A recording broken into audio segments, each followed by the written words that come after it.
Victoria from Aggies Helping Aggies, which is a student-led organization that aims to educate students about the importance of private philanthropy at UC Davis and convey the impact that philanthropy has on the UC Davis community. So today I'm talking with Ryan, who is the director of the ASUCD Pantry, and we're going to chat a little bit about how philanthropy and the Pantry are related and some of the current circumstances. So I think most students have heard of the Pantry before, but for those who haven't, can you give a quick rundown of the program and how it benefits students?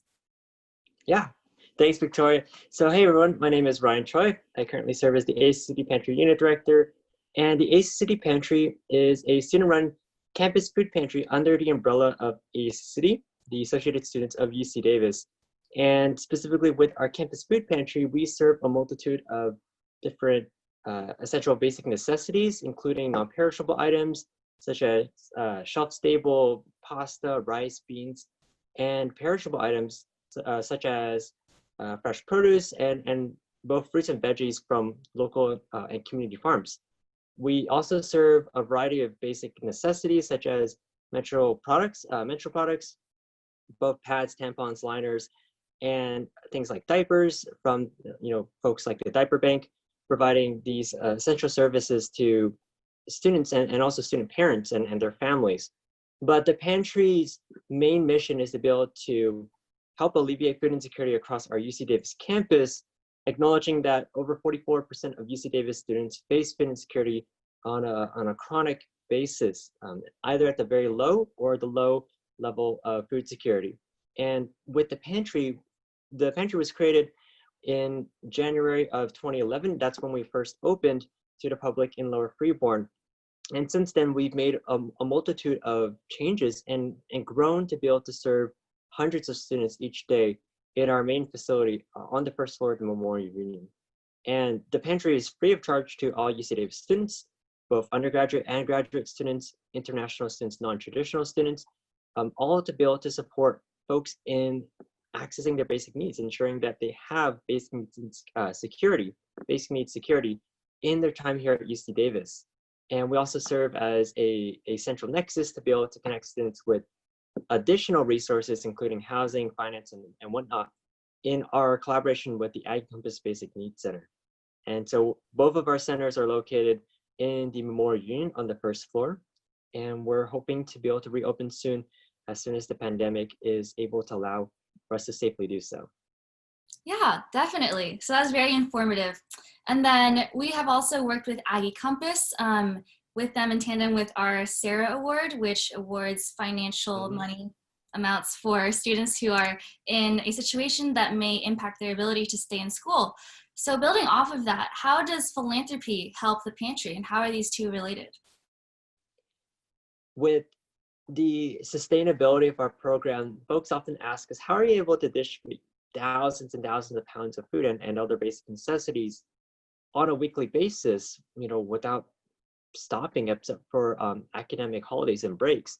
And the reason is because we have the support of wonderful, generous community members and folks from our campus who are willing to be able to contribute their time and their energy towards being able to help take care of students with our program.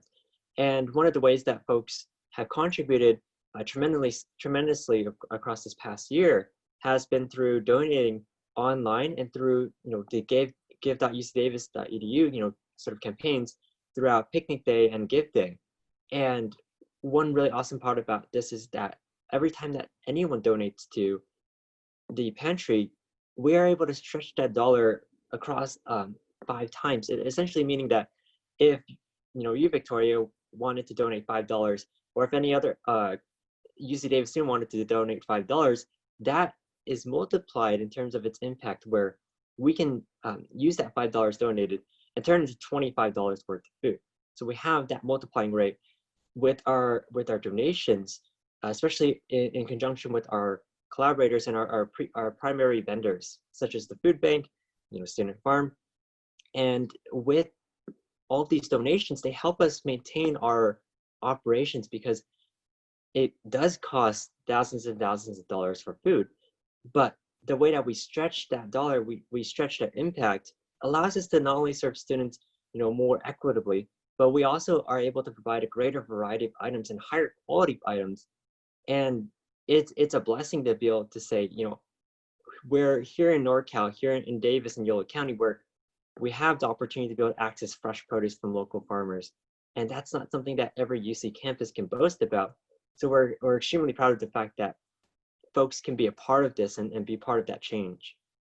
Yeah, that's really super important. So not only can students who are in need, and even those who aren't, benefit from what the pantry has to offer. If you're a student and you have an extra $5 lying around, well, you can maybe, pass up on your Coho coffee for the day and consider contributing that to the pantry, and that is 25 pounds of food, and that's incredible. So then how has the current pandemic situation affected how the pantry is able to provide services to students?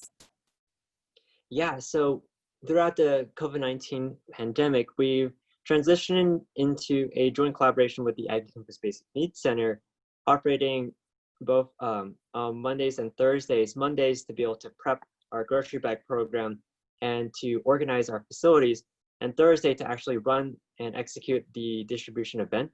That has allowed us to be able to serve between 250 and 300 students every week throughout the spring quarter.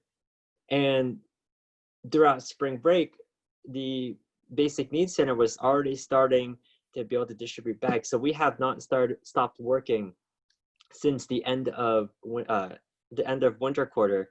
And so looking back at what we've been able to do, it's been a wonderful time of exploring alternative ways to be able to distribute food and get basic necessities into the hands of students. But also it has allowed us to explore parts of our program that we depend upon daily. For example, our partnership with the food bank, our partnership with Student Farm, period, diaper bank. And it's allowed us to understand that throughout this pandemic that there is a greater need, even though there's fewer students on campus. So the crises that students experience on a daily basis or weekly basis, those were exacerbated by the impact of COVID-19. And through this, that's an opportunity for us to be able to identify and sit down with students to ask them what additional resources are they in need of, and specifically how have these experiences directly impacted their well-being, their academic performance. And this is all information, and all this is all data that we are able to provide to student affairs to be able to highlight the day-to-day lives and the direct experiences of students. The whole pantry is undergraduates running a campus food pantry. And with our team of over 100, it's been an opportunity for us to be able to really reflect on why we're doing what we're doing. And especially now, even with our conversation today, we have the opportunity to be able to reflect on that too. Definitely. And so building off of that, what can we as students and community members do to support the pantry under these circumstances and also continuing into the summer? With our summer planning, we are highlighting a continuation of the grocery bag program. And one thing I wanted to highlight was that in finding additional partners and collaborators in supporting this grocery bag program, we've experienced an outpouring of support from our community members. And we wanted to give special thanks to everyone who's been donating online on our Pantry website to be able to contribute to all the operations that we have here. And specifically with the onset of summer sessions 1 and 2, we want to be able to continue our program and expand it and explore alternatives to what we're doing outdoors, as we understand that the heat conditions in Davis and in Yolo County are tough to bear. So we want to be able to make sure that our program participants, our program users, as well as our volunteers and coordinators feel comfortable.